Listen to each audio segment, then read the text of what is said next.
Jeg har den store fornøjelse at sidde her med Mette, som har været en del af Project Success Accelerator forløbet. Hej Mette.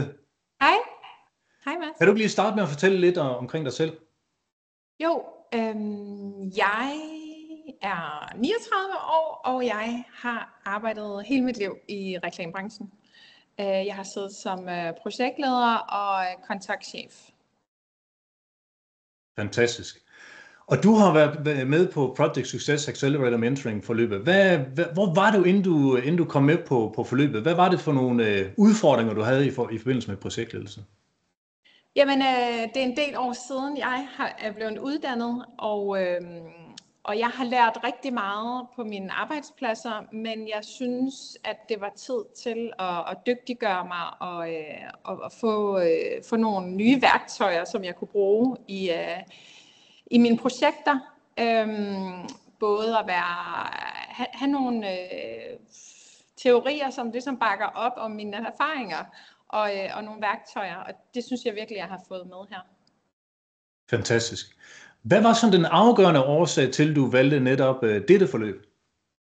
Jamen, jeg husker det som om, at jeg så det på Facebook, og jeg var med i en session der, tror jeg, det var noget gratis, sådan en intro.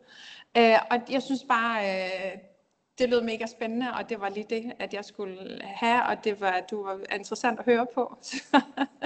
Så det var faktisk det, der ligesom inspirerede mig til at vælge dit kursus. Jamen, det lyder super. Du tænker nok på min masterclass, som jeg holder en gang imellem omkring projektledelse og ledelse og så videre. Ja, det fangede mig lige der. Ja. Nu har vi været rigtig mange ting igennem på forløbet, sådan at du nu officielt set er blandt top 1% projektledere i Danmark. Hvad var det sådan specielt, hvis du kan give et par eksempler på, hvad du lærte på forløbet? Jamen, ja. Hvor skal jeg starte henne? Jeg synes, der var mange ting, som jeg har arbejdet med, som der ligesom blev sat ord på for mit vedkommende. Der var rigtig mange ting, jeg kunne nikke genkendende til på den måde, at jeg kører projekter på, men du gjorde det lidt mere simpelt og lidt mere struktureret på en eller anden måde. Ja. Som jeg kan bruge i mit arbejde. Ja. Så mere en simpel approach og mere praktisk anvendelig i virkeligheden. Ja. Yes. Super.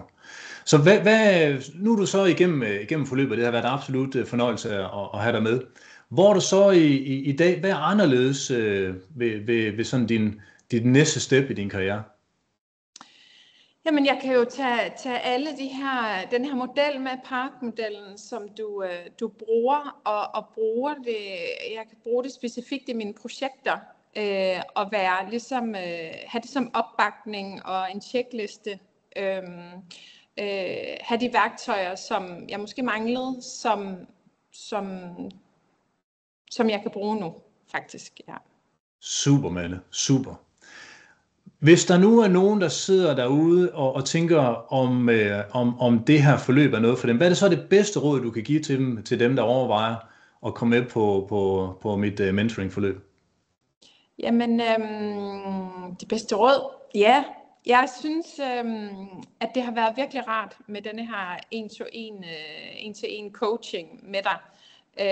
Jeg synes, vi har haft nogle rigtig gode snakke, og det synes jeg gør det meget mere personligt, når man sidder bag sin skærm og kan stille dig direkte spørgsmål.